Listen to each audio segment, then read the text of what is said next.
C'est une journée historique pour les différentes bourses. Vous le rappeliez, à la clôture, le Nikkei, l'indice japonais, dévissé à moins 12,4%. C'est la pire crash journalier depuis 1987 pour l'indice boursier japonais. La Corée, le Kospi finit à un peu moins de 8,77%. Là aussi, la Corée a dû mettre en place des limitations des transactions. Ça a été ces chutes des indices boursiers. Elles ont eu lieu aujourd'hui. Elles ont déjà commencé vendredi.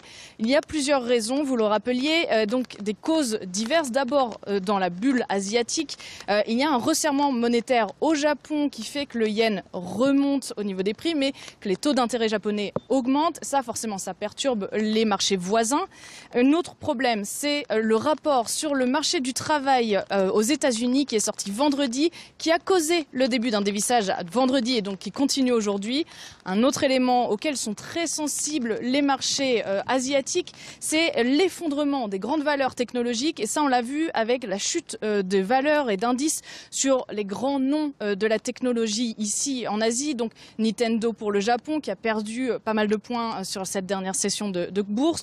Enfin, un dernier élément plus global cette fois-ci, c'est aussi la question de l'escalade des tensions au Moyen-Orient avec l'Iran et ses alliés qui sont dans une situation très difficile face à Israël, et ces tensions forcément inquiètent toujours le monde de la bourse.